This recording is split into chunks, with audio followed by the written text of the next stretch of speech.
Yes, welcome into the camp. Back for another episode as the offseason continues. A little slow right now, Jesse. A little slow. We're still waiting. Still waiting for a little announcement from you, right? We're still waiting on that? Yeah, first week in June.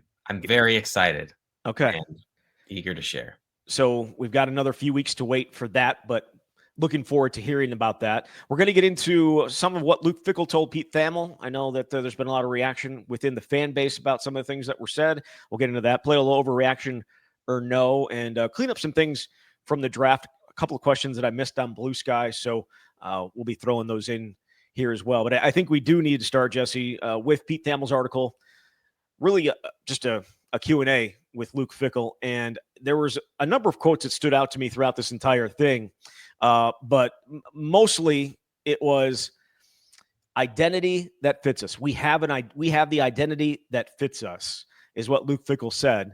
And just a couple introductory quotes here from that article. Physically, the second half of the season, we couldn't hold up. And I mean that in particular on the defensive front. He added, it's a grown man's league. If you don't have grown men, it's going to be really, really difficult.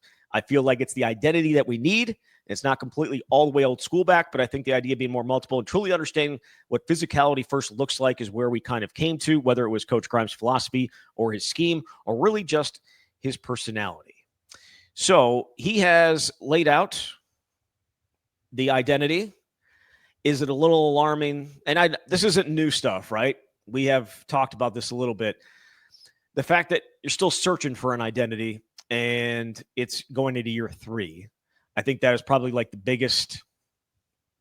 maybe the biggest gripe for people, because Wisconsin had an identity and they kind of went away from it. And now they're trying to get it back, and we'll see if they're able to do it. But I think that may be some people's biggest gripe with maybe Luke Fickell at this point.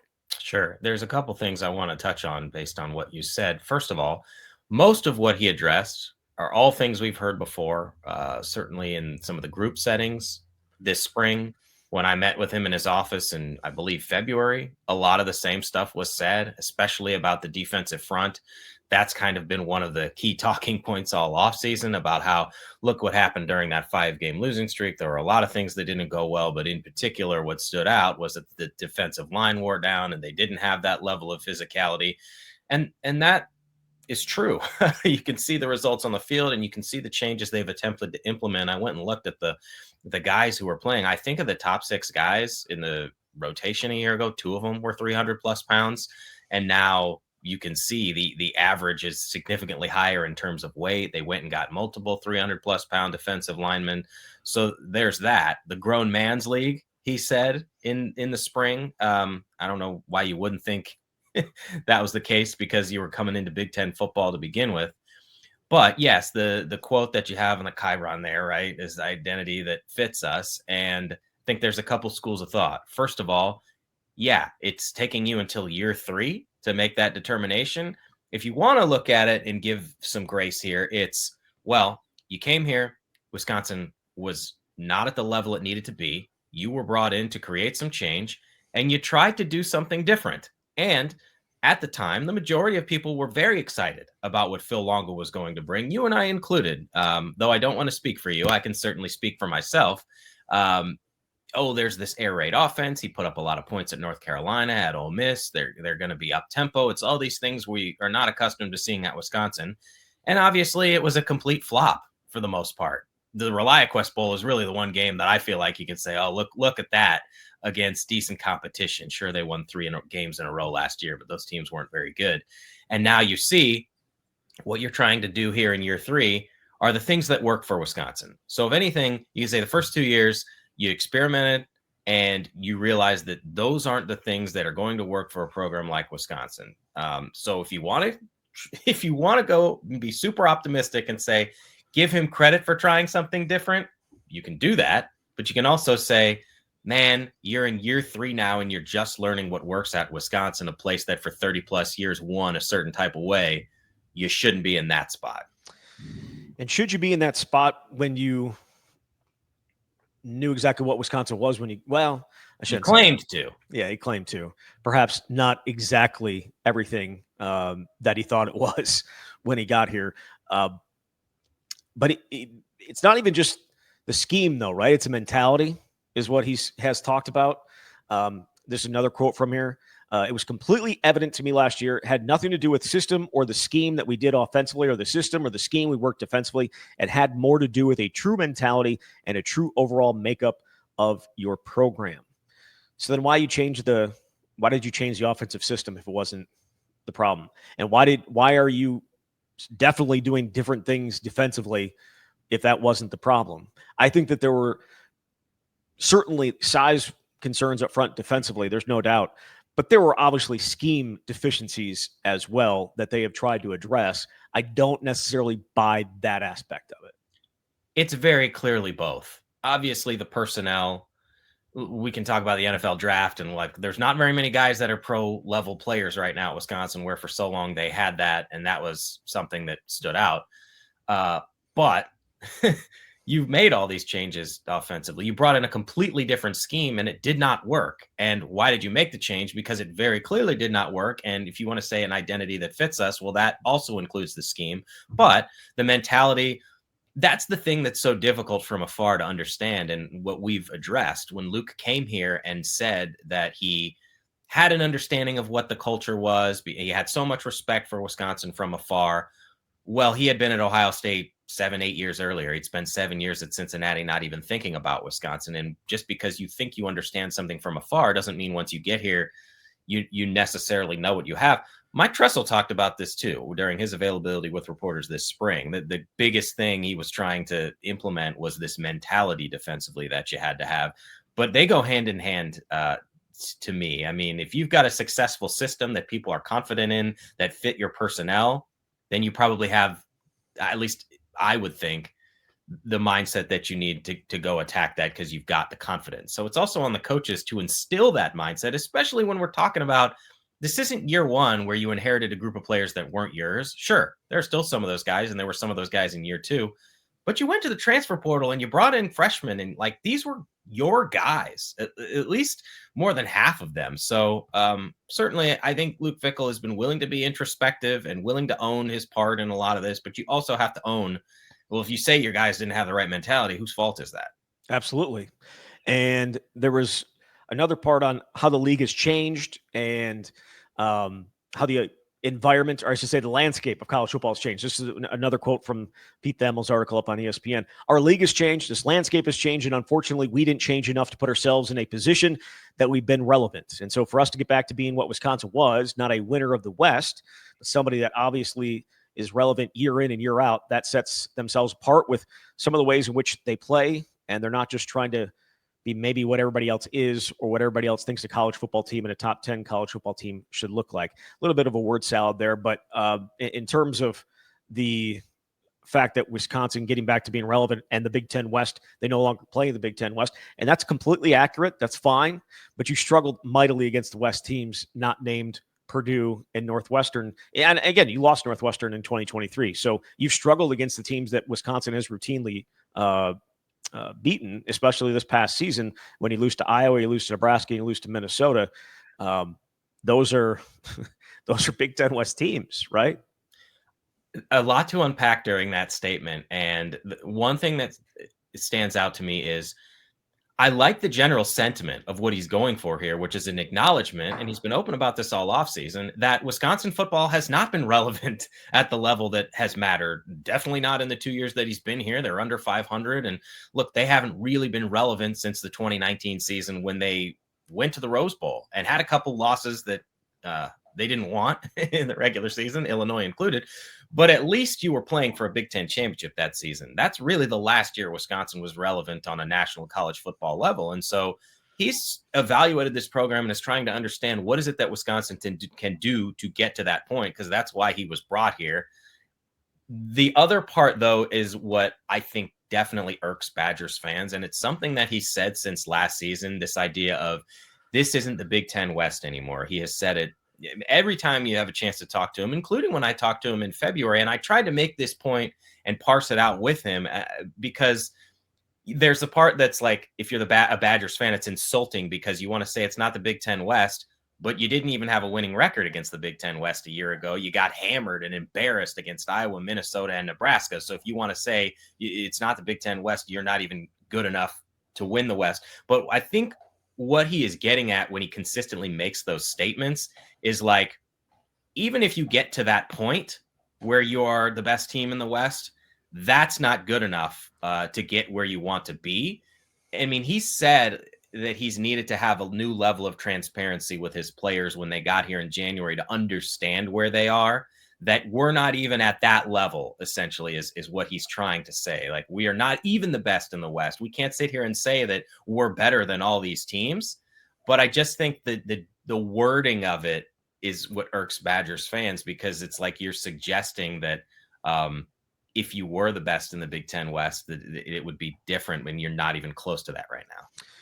I disagree with the idea that if they were the best in the Big Ten West, it wouldn't make them where they would want to be. It absolutely would.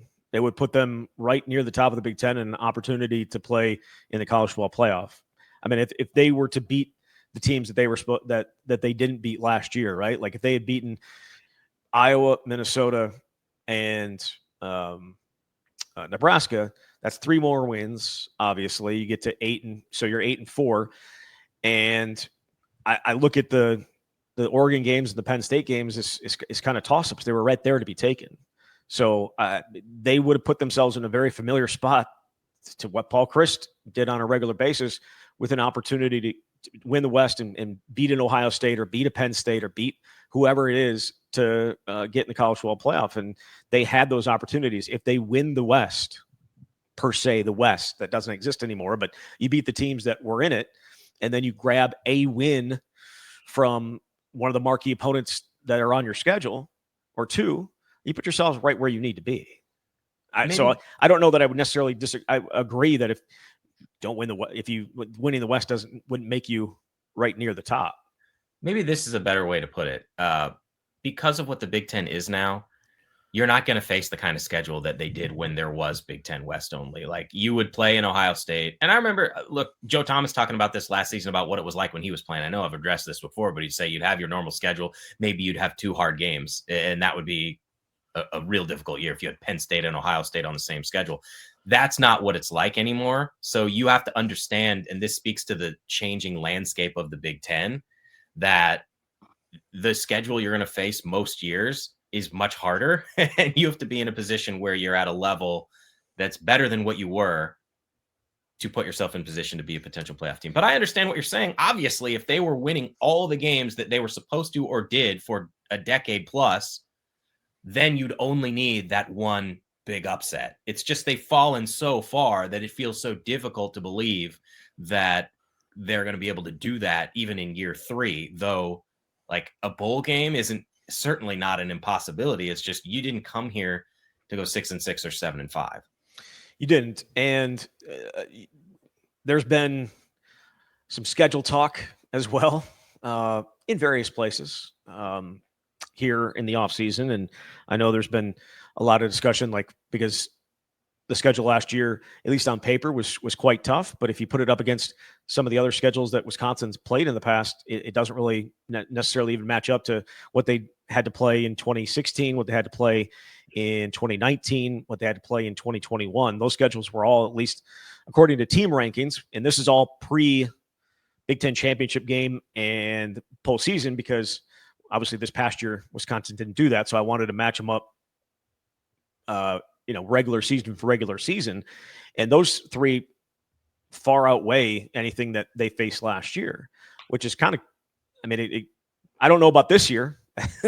This year might be a little bit different. It might be a little bit tougher, but some of the hardest schedules that Wisconsin has faced in the last, this last decade were some of their best seasons. 2016, 2019, 2021 wasn't necessarily their best season, but obviously the start of that season with Penn State and Notre Dame and Michigan certainly helps the strength of schedule. But last year's strength of schedule was the 4th hardest in the last decade, and it still resulted in 5-7.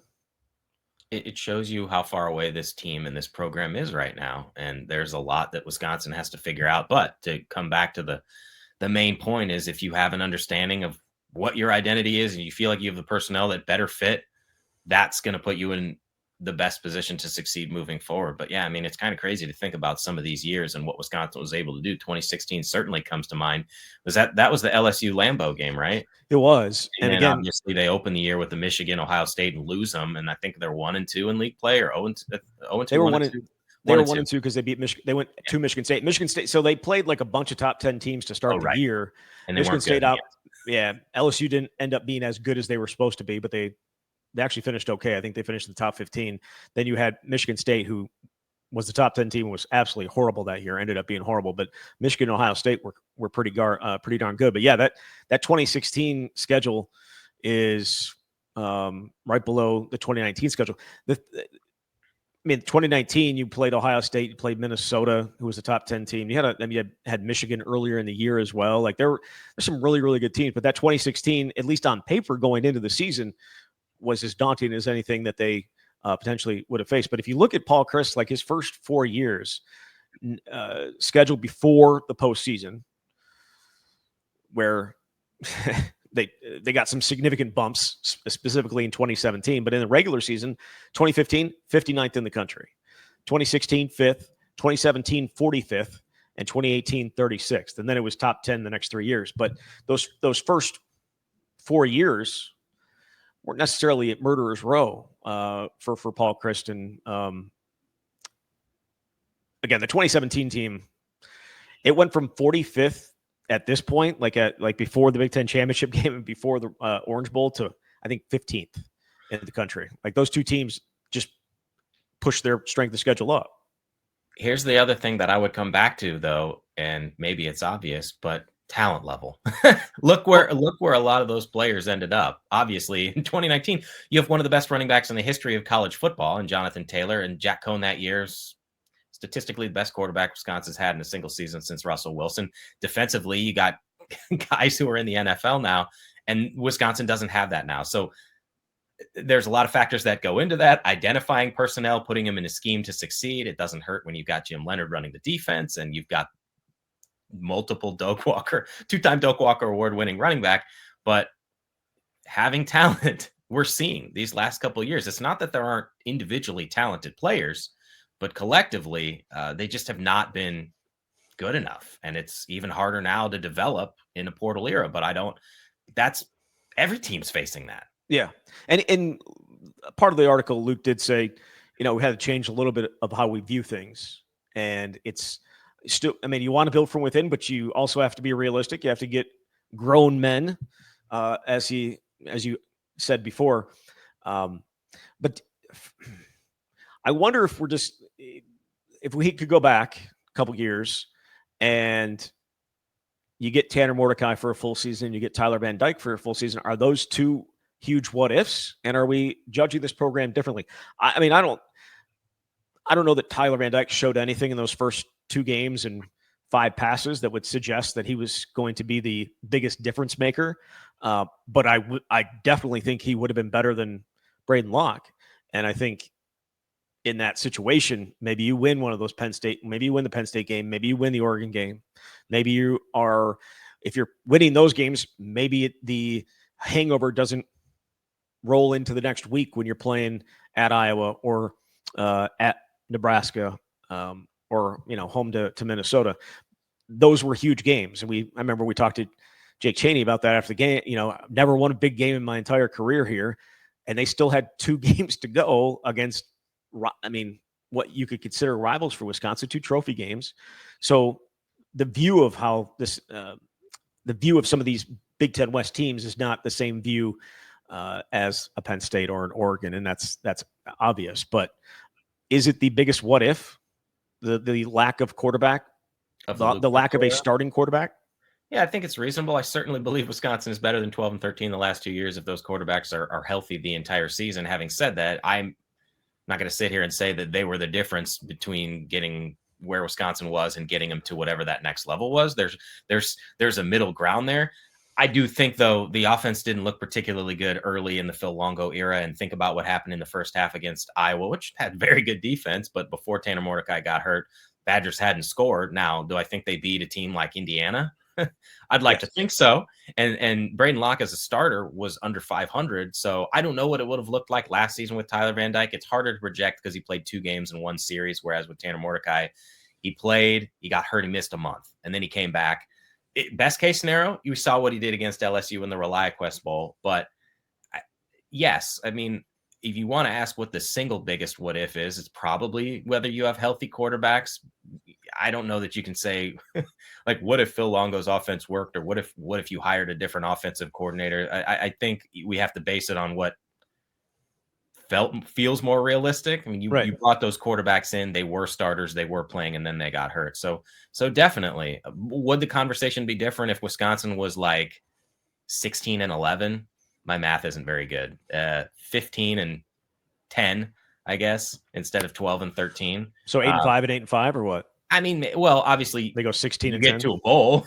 Yeah. You with Tyler Van Dyke, I think you get to a bowl game this year, but so maybe there's a little more grace or understanding, but that's what college football is, and football in general, is that you've got to have the personnel that can overcome those types of injuries. It's just probably the hardest position to do that, because how many schools other than like the Ohio States of the world can you say whoever your backup quarterback is ready to come in and go 8-4 or 9-3 or something like that? Right. I don't want this to seem like I'm giving Luke Fickell a pass at all. That was just because I certainly am not, and I don't think I have over the last, over a year and a half as this thing has started to play out, and perhaps not be as impressive as maybe we initially thought it would be. But I do think it's at least a worthwhile question to entertain, and we did. But there was one more thing. What's up? Do you think Wisconsin is in better position? Absolutely. Absolutely. Yes, absolutely. And I think the conversation is different. I do. That said, there are so many other things that have gone wrong outside of quarterback play that you can't just simply point to that and say, if that was different, they'd be so much better. Would they be a game or two better if Braden Locke wasn't the starting quarterback all last year? Yes, I think they would be. But that was not the only problem, right? There's a reason they're doing 42 push-ups and 42 sit-ups and all that good stuff at the end of practice in the spring. It's because you allowed Iowa to run the ball down your throat to the tune of 300-plus yards.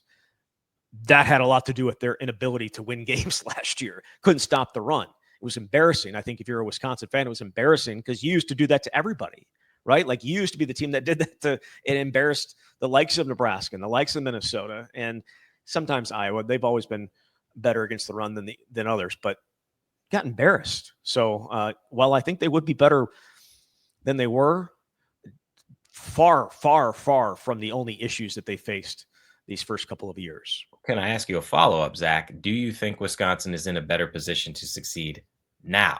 And I get than where they have been of late. I think we both have been in the wait and see mode.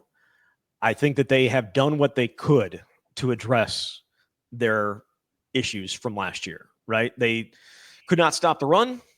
They went out and added 6 guys from the portal along the defensive line, got a ton bigger, and I have no idea if it's going to be better, but they have addressed it. It's not like they've just ignored it. They knew they had a problem and they went and addressed it. And so are they it feels like they're in a better spot there? Yes. In terms of offensively, are they in a better position? They are going to go back to a little bit of what we saw for so long. It's not going to be, again, I know it's a different scheme and it's not what Paul Chris ran, but it's going to look a little bit closer to what we all grew used to seeing. But are they in a better position than they were at this time last year or this time 2 years ago? I don't know.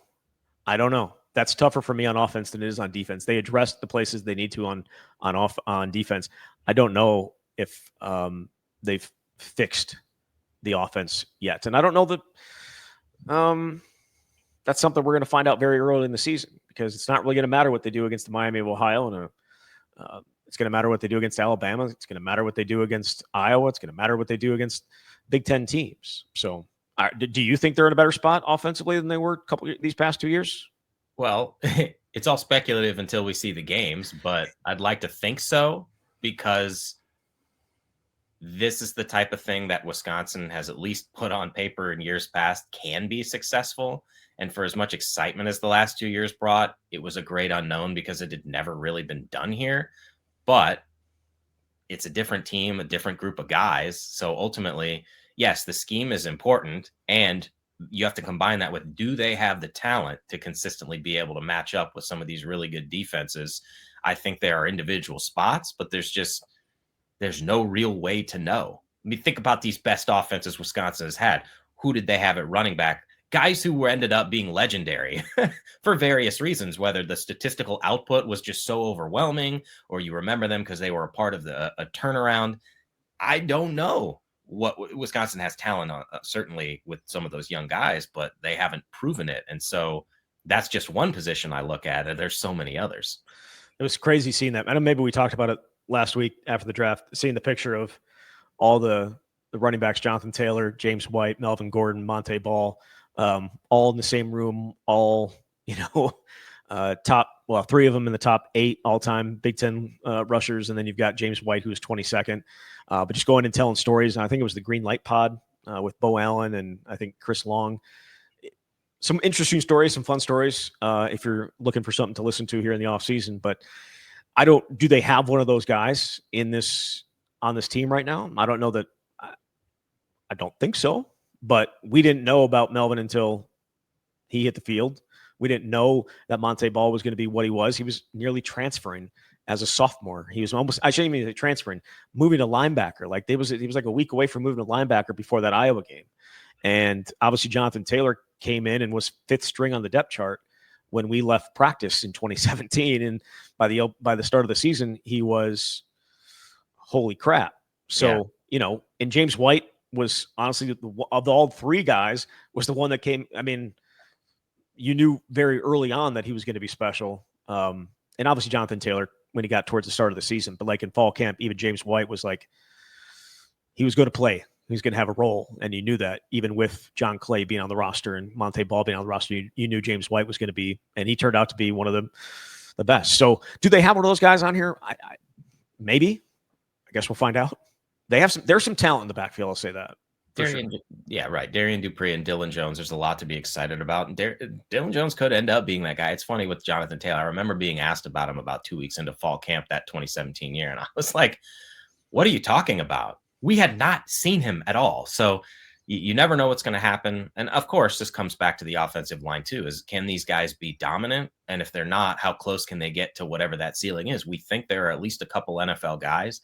They brought in Davis Heinzen from Central Michigan, who I actually just talked to. Now they're bringing him in because they need a starter at left tackle. So if you're bringing a guy in to fill that role, can he acclimate? But there's just a lot of questions offensively, and we'll have to see. It's quite a challenge this year, that's for sure.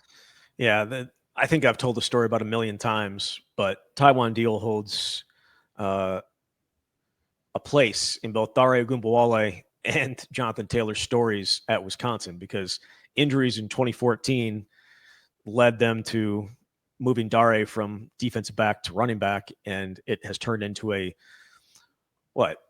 this is I think 9-year NFL career.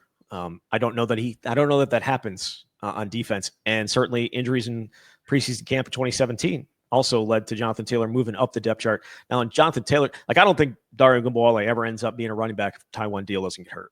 I think, I'm not sure his career ever ends up that way. Jonathan Taylor, no matter what would have happened, would have eventually worked his way up, but it just gave him a little bit of an opportunity. He took advantage of it in that scrimmage, that now legendary scrimmage where he went the distance, and he had Chris Orr wondering, do we suck on defense? And they turned out to be a really, really good defense in 2017. But Jonathan Taylor obviously would have always been that type of player.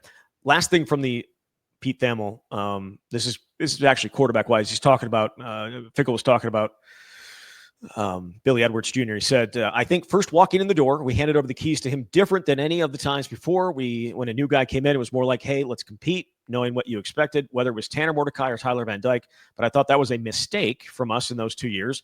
It didn't allow them to insert themselves as a leader, and they had to earn and kind of win the job. But that's not their, but not that there's not competition, but from day one when he walked in, it was like, this is the guy. Did they not do the exact same thing for Tanner Mordecai? As far as I'm aware, that statement is not true. Yes, right? Like This Tyler is Van Dyke thing, exactly what. yes. Go ahead. The Tyler Van Dyke thing, yes. Right? Like they didn't just there was a competition. It the 1A, 1B thing was ridiculous, but there was a competition. We all knew that Tyler Van Dyke was going to end up being the quarterback, but there was at least some semblance of a competition. There was not at all with Tanner Mordecai. And maybe they didn't tell him he was the starter. So maybe that's what he's talking about. We didn't say, hey, here it is. This is yours. But They told him, okay? Yeah, They told him he was the yes. starter. They brought him here. He'd been a multi-year starter at SMU. The rest of the guys had no experience. It was Braden Locke and Nick Evers. I can remember writing the story about Chase Wolf not coming back, and I was told that they told him he wasn't going to have a chance because Tanner Mordecai was the starter. Like they were telling people. So maybe it's just a short-term memory or not remembering year one. Obviously, year two, the idea was to put them through a competition, though I would also say I don't think that was a bad thing. And they even talked about it at the time, because what happens if something happens to your starter and you're going to need a backup, which has traditionally been the case at Wisconsin? Do you want to have someone that's been preparing? Now, it didn't make that much of a difference, but Tyler wasn't necessarily in the same type of situation as these other two guys, where you look at the rest of the quarterback room. And I get Danny O'Neil has a year of starting experience at San Diego State, but I can't, even in retrospect, I don't think how they handled the quarterback in either of those years was a mistake. First of all, in year one, it's exactly like what they're doing. And in year three and in year two, I think to all of us, even if we thought Tyler Van Dyke was going to ultimately be the starter, I don't think it was the worst thing in the world to have someone to try to push him to make him better. So, yeah, I mean, I don't know. I mean, I think the bigger question to me is, yes, Billy Edwards Jr., he's got all those great leadership characteristics. We've seen it in how he talks. We had him on our show. He's very comfortable and confident. He does the things behind the scenes to try to establish himself as a leader and develop those relationships. And that's the foundational part to begin with. But what do you do once you're on the field? And I think that's my big question and takeaway out of spring practice is there were some very good moments. He threw some passes that were fantastic. And he also had moments that, as Kenny Guyton said, those disaster decisions. And he wasn't only referring to Billy, he was referring to all the quarterbacks. But what's that going to look like next season against the competition you're playing? So that's my bigger question about where things stand at quarterback. Yeah, I'll be quite honest. I know that the off-field stuff is important. I get that. I don't really care. Unless you're Bo Callahan and no one right, goes to your birthday party, everybody should be a leader at quarterback. Yes, exactly. It's what you do on the field that is going to matter. And I thought, Braden Locke, pretty good leader. Tyler Van Dyke, a little bit of a quieter guy, but a solid leader. Tanner Mordecai, a little bit of a quieter guy, but people rallied around him. Doesn't matter. Play good football. That's what matters. All right. Let's play a little overreaction or no. Wisconsin has already hit the high point of the Luke Fickell era. Is that an overreaction or no? And then if it's not an overreaction, what is that high point? I'm going to say it's not an overreaction, because if this is accurate, then the high point was either year one when they made a bowl game, or when they won 3 games in a row against bad teams in year two. I mean, they did beat Nebraska 2 years ago, and they beat Minnesota, right? I know this is going to be mean. The high point was November 27th or 28th, whatever day that they hired him. Oh, okay. I was just thinking of on the field. I'm going to say, look, we all know what lies ahead in year 3. Unless they surprise everybody, I think it's going to be a very challenging year. But as I've said before, I think Luke is in position where he's going to get 4 years. And to me, I feel as though that high point is yet to come. I mean, look, maybe they have a huge upset this year, and that is the high point and a defining moment. They're having ample opportunity. They came close a year ago, and if they're a better team this year, then maybe they pull it off. But I just think it hasn't happened yet. I don't know, man. Obviously the ultimate disaster here is Luke goes, 18 and 30 or whatever in 4 years, and that's it for him. But I just think, in the totality of what the tenure is going to be like, I still do think there are more good things to come, even though I know people say we come on here and we have so many negative things to say. We're also, I think, trying to be objective and base it in reality on what we've seen and what we believe is going to happen. But I still think that there are good things that are possible in the Luke Fickell era, even if it doesn't fully materialize this year. I think the high point of the first 2 years on the field wise would be beating Minnesota and getting the axe back. Yes. So I think that probably would be up there. I don't know that we need to talk about the low point because we're not going to be negative. We're not going to be any more negative than we already have been today. I'll move on. If people want to talk about the low point, they're more than welcome to throw in the comments. A successful season will be getting bowl eligible. Is that an overreaction or no? I think that's accurate. I mean, honestly, so no, not an overreaction. Not an overreaction, correct. Yes, I never fully answered the overreaction or no because I always get confused about what means what. But yeah, I mean, it's a little confusing. You're coming off a 5-7 season. We've talked about who they have to play. So I think if you go 6-6, it's a step forward, especially given who you're playing.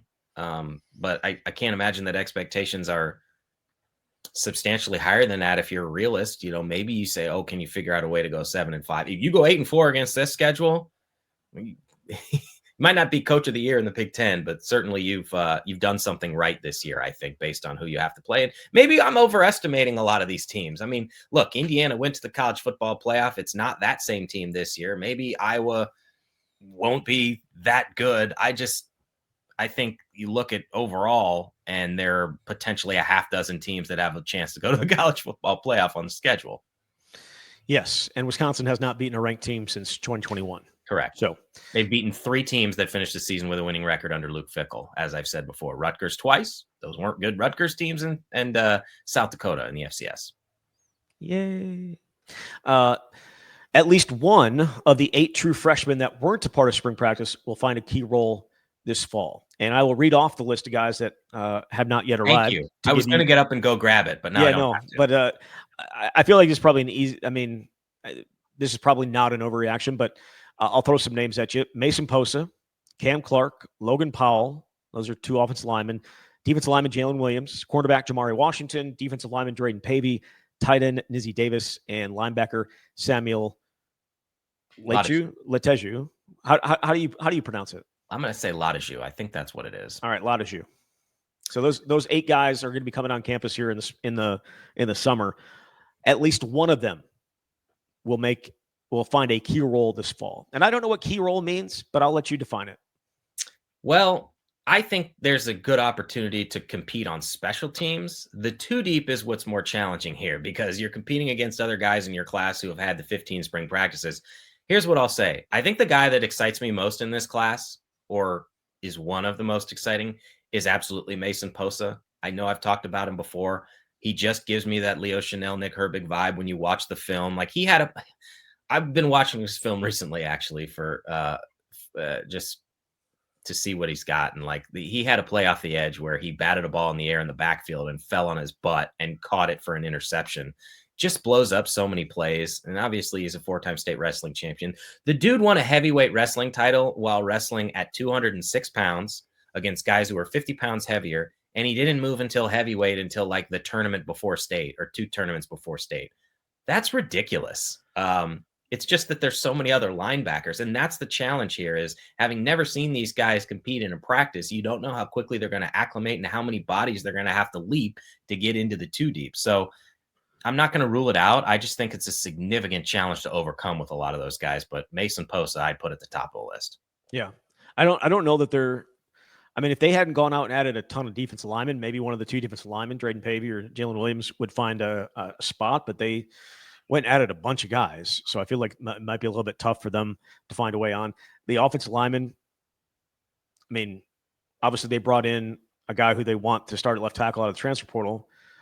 But you're asking a lot of guys that weren't even for spring practice to have any kind of an opportunity to compete for time. We know, last year, Kevin Haywood, thank you, took part in spring ball. He got a ton of reps at left tackle throughout spring ball, and if need be, could have stepped in and played some.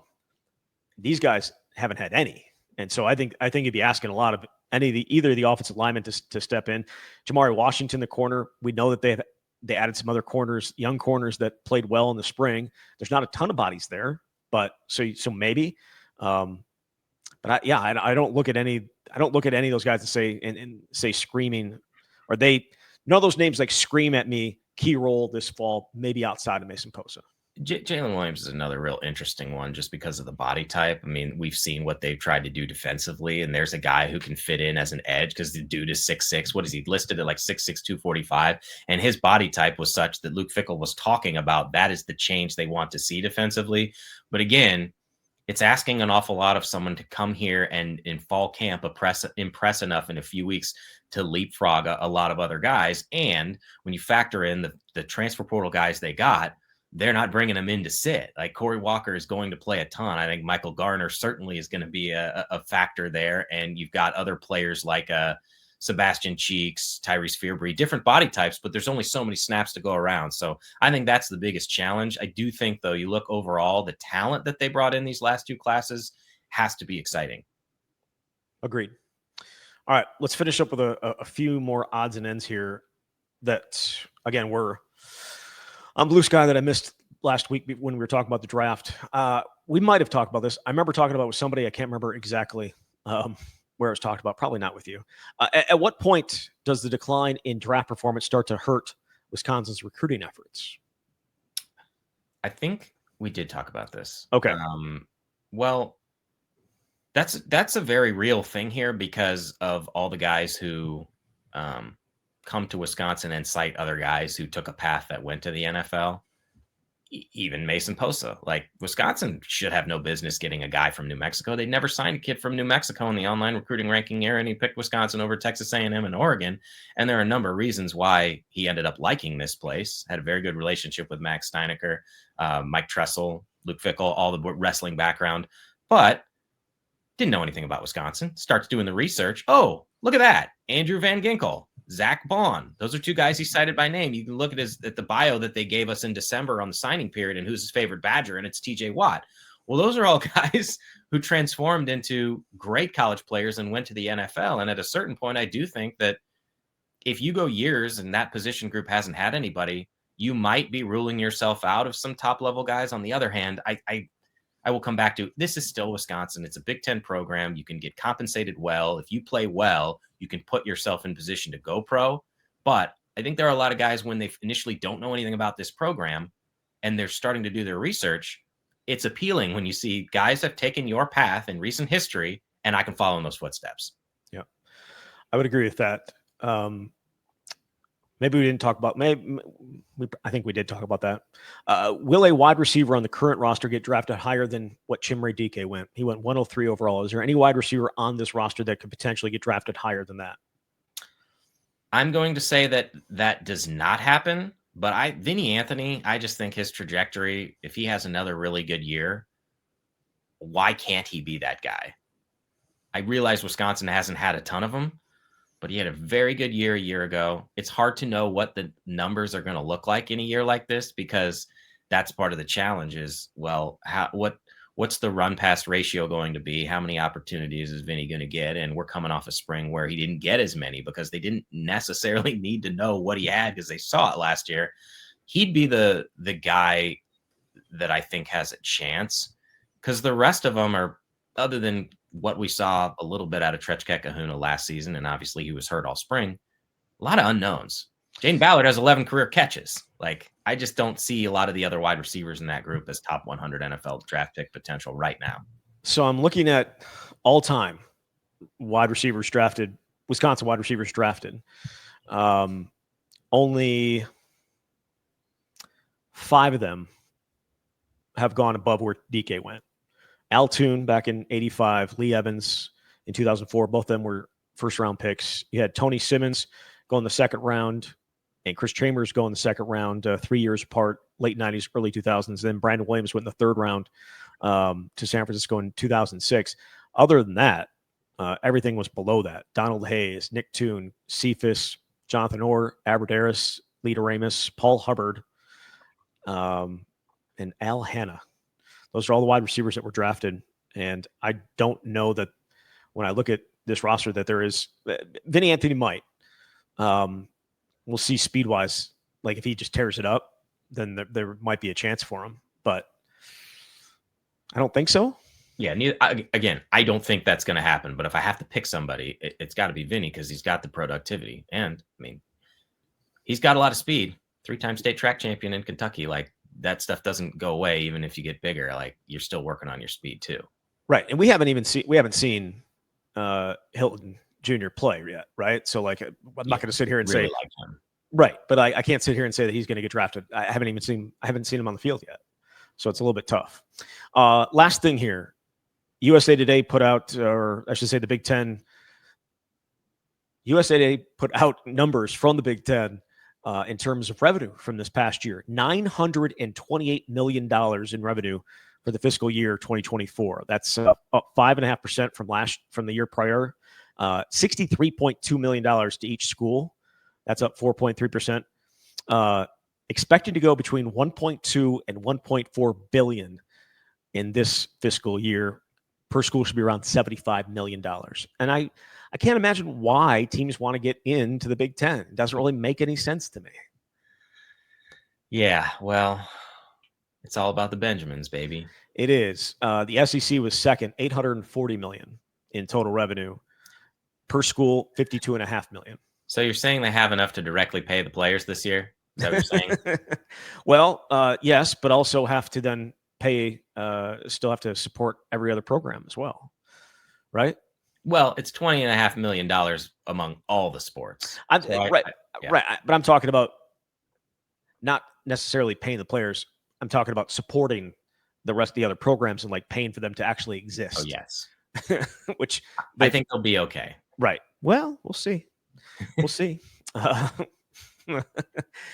The House settlement still hasn't been approved yet, but looking good. But also this is, and we'll get into it after they make a determination, but some of the grandfathered in roster spots is one of the issues that they're still trying to figure out. But that could have an impact on Wisconsin, who obviously does want to add walk-ons and wants to have as many bodies in there as possible to help them. But we'll see how it all plays out.